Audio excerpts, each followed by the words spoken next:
Hi everyone, my name is Marco, and in this video I'm going to show you how I transcribe music for guitar. So I'm going to talk about the process and the tools that I use. I was watching this video where Tim and Thorn are playing together a great short song, and I loved the jokes about tabs they had right after the song they performed, so I thought I could do the tabs for real and use them as an example for this video. In the description you can find a link to download the tabs and the guitar profile that includes drums and bass for free. So the first part of my process is listening to the full song at least once. As I listen, I figure out what is the best way to transcribe the performance and do a few considerations.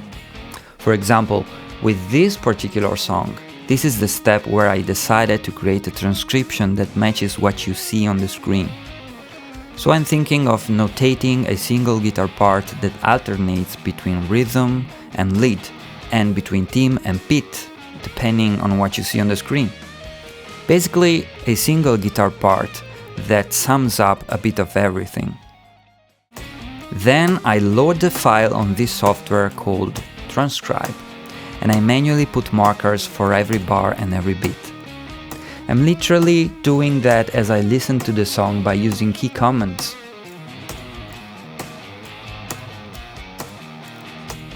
Transcribe has a lot of functions like slowing down the audio and so on, but I usually use them only if necessary.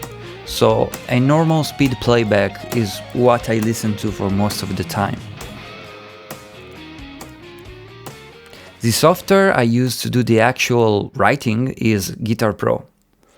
If the song I'm transcribing comes from a client that I worked for in the past, I usually start from a template that I prepared in advance.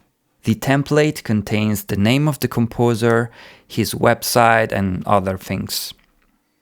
I'm transcribing tabs for Tim and his Guitar Academy since a while now, so I started with his template. The first thing I set on the score is the tempo. I play the song and find the BPM by using a metronome or the Guitar Pro metronome. I tap the tempo first, and then I refine manually the amount. If the sync between the metronome and the song doesn't vary for 20 or 30 seconds, it means that the BPM is accurate.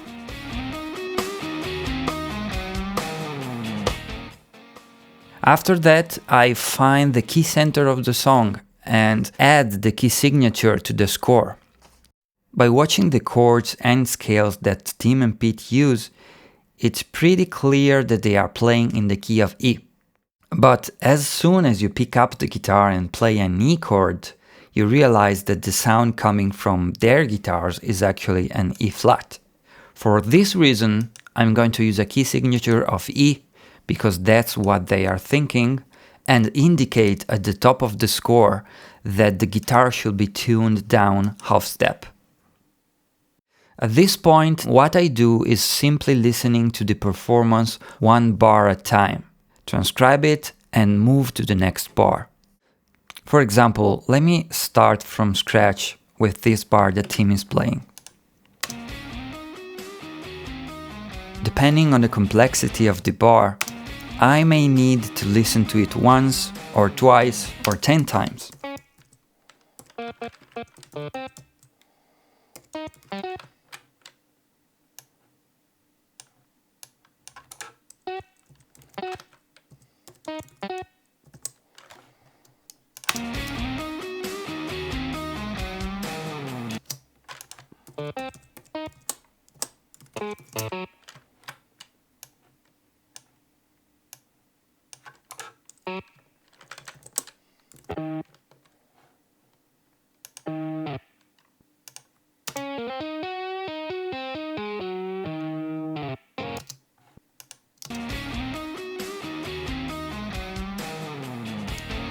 And let me do one more bar where Pete is playing this time.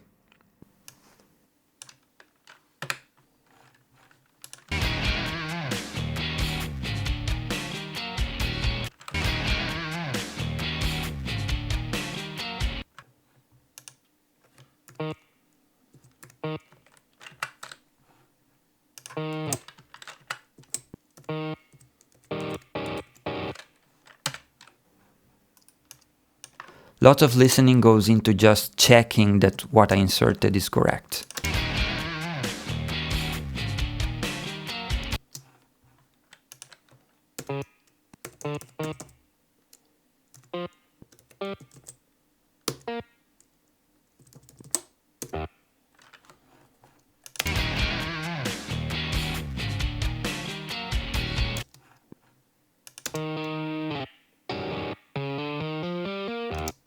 When all the guitar part is done, I insert the chord's name, and if the client wants to see diagrams as well, I put diagrams at the top of the score. This particular performance is based on lead playing, so I don't think there's a particular need to show diagrams. I decided for having the names only. At this point, I usually listen to the full song again a couple of times, and I make sure everything is correct. I manually sync Guitar Pro with the original performance, and I listen to both running at the same time. If there's any note that needs to be fixed, this is a good way to spot it. Okay, it sounds like everything is correct, so the very last and easy step is to export the file to PDF and Guitar Pro file, and we are done. So thank you for watching. I hope you enjoyed this brief explanation of the basic steps that I do when I have to approach a transcription. Thanks, and see you soon.